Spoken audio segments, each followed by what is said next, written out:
दोस्तों, एक गांव में एक सफल व्यापारी रहता था। उसके पास एक अच्छी बड़ी दुकान थी और आमदनी भी इतनी थी। गांव में सबसे ज्यादा अमीर वही था। हर आदमी उससे अच्छे से बात करता और वह लोगों की बहुत मदद भी करता। वह दिन रात मेहनत और बाकी समय में पूजा पाठ भी करता कि बहुत इज्जत करते थे। पर उस व्यापारी की एक बुरी आदत थी। वह जल्दी गुस्से में आकर लोगों से बुरा भला कह देता था, जिससे गांव के बहुत से लोग उससे नाराज रहते।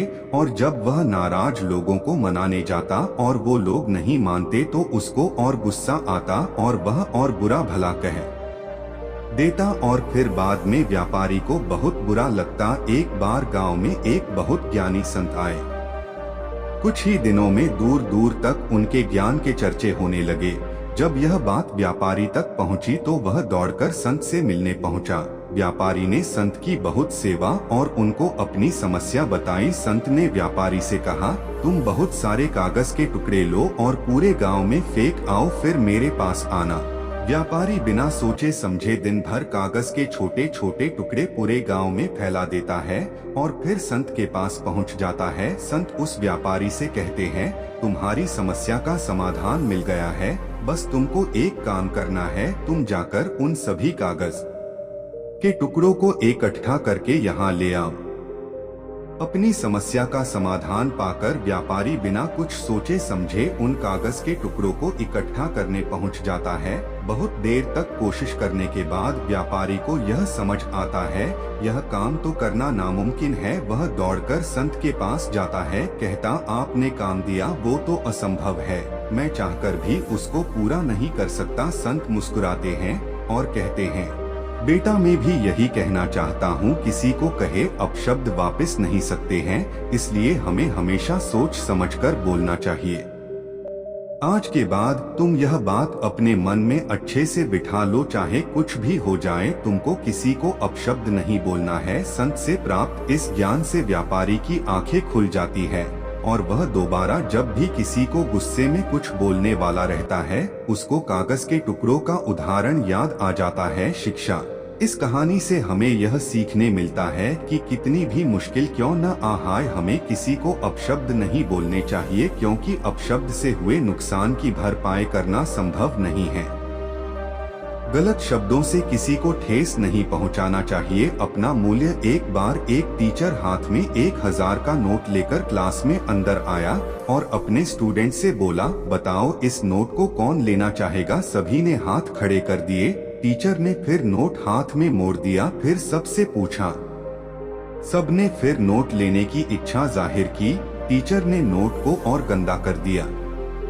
फिर सबसे पूछा, अब इसको कौन लेना चाहेगा। सभी ने फिर उस नोट के लिए हाथ उठा दिए। अब टीचर ने एक कदम आगे बढ़कर उस नोट को अपने जूते से कुचल दिया और फिर स्टूडेंट से पूछा, तो फिर सब ने उस नोट को लेने की इच्छा जाहिर की। फिर टीचर ने उस नोट को पानी में गीला कर दिया, फिर भी सबको वह नोट चाहिए था। अंत में टीचर ने पूछा, बताओ इस नोट में ऐसा क्या है कि मैंने इसको इतना गंदा किया, जूते से कुचला, गीला किया और न जाने क्या क्या किया, तब भी आप सब इसको पाना चाहते हो। सीख देने वाली कहानी। पता है तुम लोगों को ऐसा क्यों है?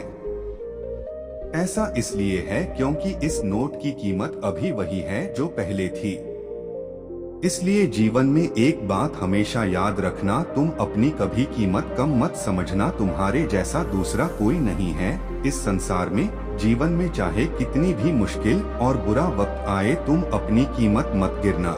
जीवन का वह संदेश है जो तुम लोगों हमेशा याद रखना है। उस टीचर समझने के तरीके से सभी स्टूडेंट को इतनी बड़ी बात इतनी आसानी से समझ में आ गई जो बड़े बड़े गायनी नहीं पाए। इस कहानी से हमें यह शिक्षा मिलती है कि हमें उस नोट की तरह बनना है जो किसी भी हालत उसकी कीमत कम नहीं होती। जीवन में कितने भी उतर और चढ़ाव आए, हमें अपने हौसलों को कमजोर नहीं करना है।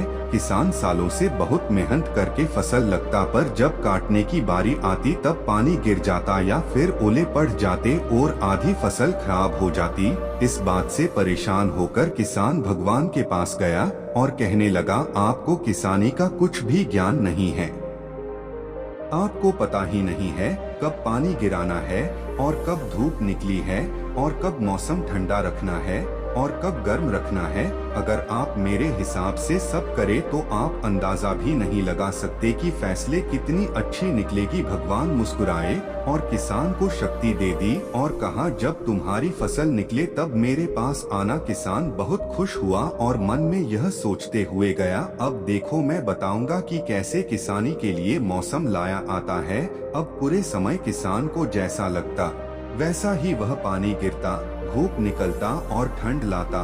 देखते देखते किसान की फसल बहुत शानदार हो गई। ऐसा लग रहा था जैसे इससे पहले कभी इतनी अच्छी फसल लगी ही न हो। इस बात से किसान बहुत खुश हुआ और कुछ ही दिनों में फसल काटने का समय आ गया। जब किसान ने फसल काटी तो वह चौंक गया। उसने देखा फसल में तो दाने ही नहीं हैं और जो कुछ भी दाने हैं वह बहुत कमजोर हैं। इस बात से परेशान होकर किसान फिर भगवान के पहुंचा और अपनी समस्या बताई। भगवान ने किसान से कहा, जब तुम्हारी फसल ने की संघर्ष ही नहीं किया तो उसमें अच्छे दाने फल कहां से आ जाएंगे। उन फसल ने आधी की मर सही, न ओलों की और न ही खराब मौसम की।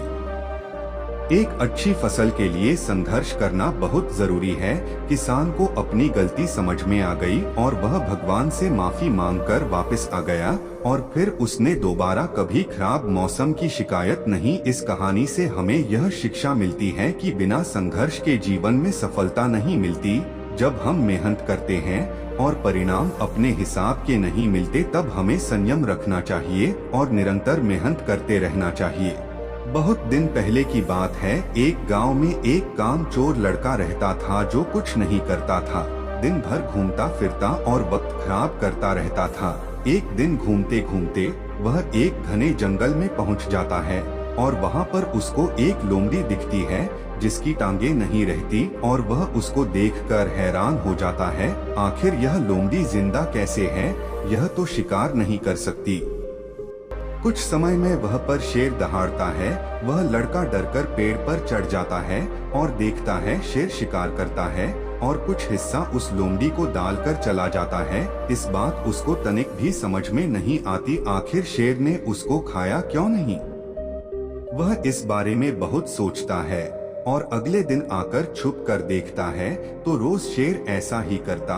वह लड़का समझ है कि भगवान ने जिसको जीवन दिया है उसके खाने का इंतजाम भी किया है, इसलिए हमें मेहनत करने की कोई जरूरत नहीं है।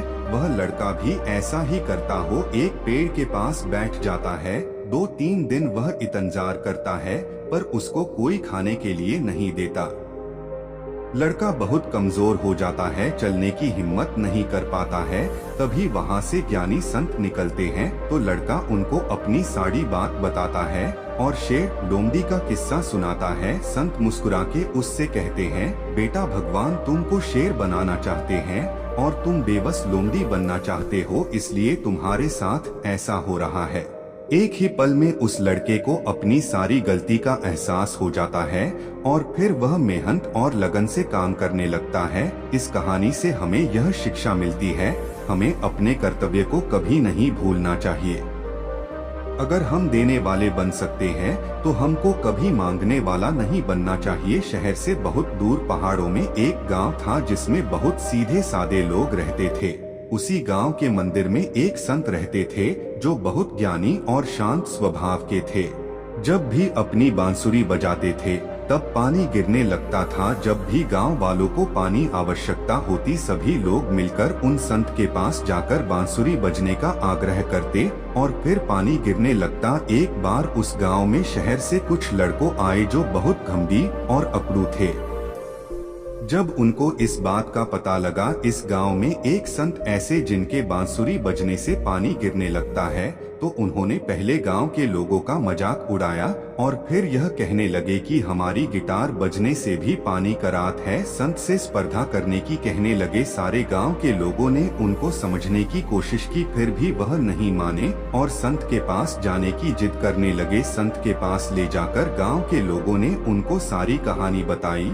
संत ने स्पर्धा के लिए है कह दिया। फिर क्या, एक करके लड़के गिटार बजाते चले गए पर पानी नहीं गिरा। देखते देखते सारे लड़के थक गए और कहा, अब आप अपनी बांसुरी से पानी गिराकर दिखाओ। संत ने कहा, अगर मैं आज जीत गया तो तुम लोग कभी किसी का मजाज नहीं उड़ाओगे। लड़के संत की बात मान जाते हैं। संत बांसुरी बजाना शुरू करते हैं और उसकी धुन में लीन हो जाते हैं। कब सुबह से शाम और शाम से रात हो जाती है उनको पता नहीं चलता है। देखते ही देखते बादल गरजने लगते हैं और पानी गिरने लगता है। थोड़ी देर में संत बांसुरी बजाना बंद कर देते हैं। लड़के संत से पूछते हैं, आप इतनी देर तक बांसुरी कैसे बजाते रहे? संत मुस्कुराकर कहते हैं, मैं इस काम को ऐसे करता हूँ कि जब तक पानी नहीं गिरेगा तब तक मैं रुकूंगा नहीं और मेरी बांसुरी से पानी को गिरना ही पड़ेगा। संत यह सीख उन लड़कों को जीवन भर याद रहती है। उनके जीवन में सकारात्मक परिवर्तन आने लगते हैं। इस कहानी से यह शिक्षा मिलती है कि हमें अपने लक्ष्य को पाने के लिए तब तक मेहनत करना चाहिए जब तक हमें वह प्राप्त न हो जाए। मेहनत इतनी ज्यादा करनी चाहिए कि लक्ष्य प्राप्त हो ही जाए।